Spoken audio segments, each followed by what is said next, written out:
لوگوں کی بیٹیوں کو، لوگوں کی بہنوں کو گھسیٹا گیا، ہسپتالوں میں گھسیٹا گیا، جیلوں میں باپ کے سامنے بیٹی کو گرفتار کیا گیا۔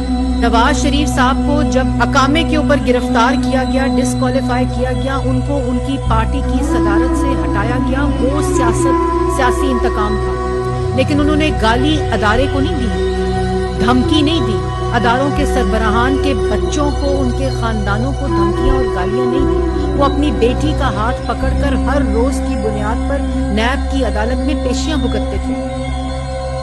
اسی طرح شہباز شریف صاحب کو اریسٹ کیا گیا، ان کی بیٹی کی گھر کی 4 دیواری پھلانگ کر نیب کے اراکین اور پنجاب پولیس نے ان کے گھر پر دھاوا بولا، ان کی بیٹی کے گھر کے اوپر۔ ہم نے اداروں کو گالیاں دی، ان کے بچوں کو دھمکیاں دی، ان کو مار دینے کی، ان کو جان سے مار دینے کی دھمکیاں دی، باتیں کی۔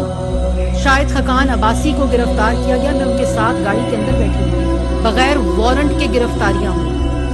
وہ تھا سیاسی انتقام، وہ تھا سیاسی گرفتاریاں۔ ایک گرفتاری سے 3 دن پہلے وزیر اعظم عمران خان سے لے کر تمام